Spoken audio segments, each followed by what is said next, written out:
YCP మీద ప్రజలకు నమ్మకం లేదని అన్నారు టీడీపీ జేఏసీ ఉమ్మడి అభ్యర్థి నానాజీ.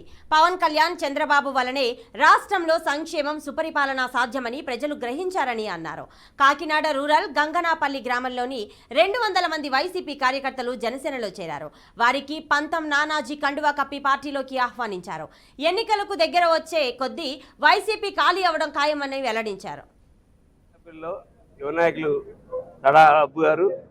అలాగే మా పూర్వ స్నేహితుడు మన పాండ్రంగి రాజు గారు, అలాగే రాధాకృష్ణ గారు, ఇంకా ఇతరులందరూ కూడా జాయిన్ అయ్యారు. ప్రధానంగా అబ్బు గారు భారీ ఏర్పాట్లు చేయడం, చాలా ఇవాళ సంబరాలు అంబరాన్ని స్థాయిలో ఇవాళ జాయినింగ్ కార్యక్రమం పెద్ద ఎత్తున జరిగింది.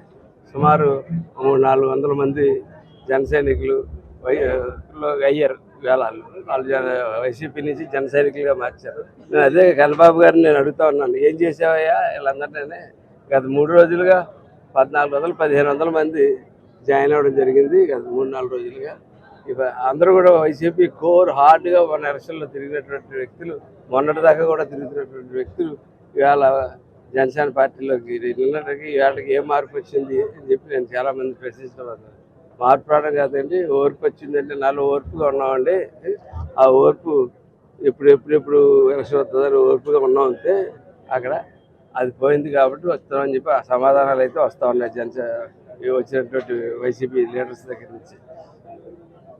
ఎందుకంటే పేరుకి లీడర్స్, ప్రతి ఊరికి సర్పంచ్ ఉంటాడు, వార్డు మెంబర్ ఉంటాడు, వైసీపీ లీడర్ ఉంటాడు.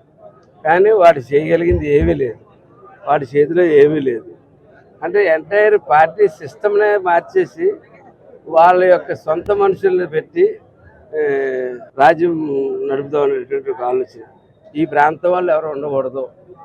ఈ తూర్పుగోదావరి జిల్లాకు సంబంధించిన వ్యక్తులు ఎవరు కాకినాడ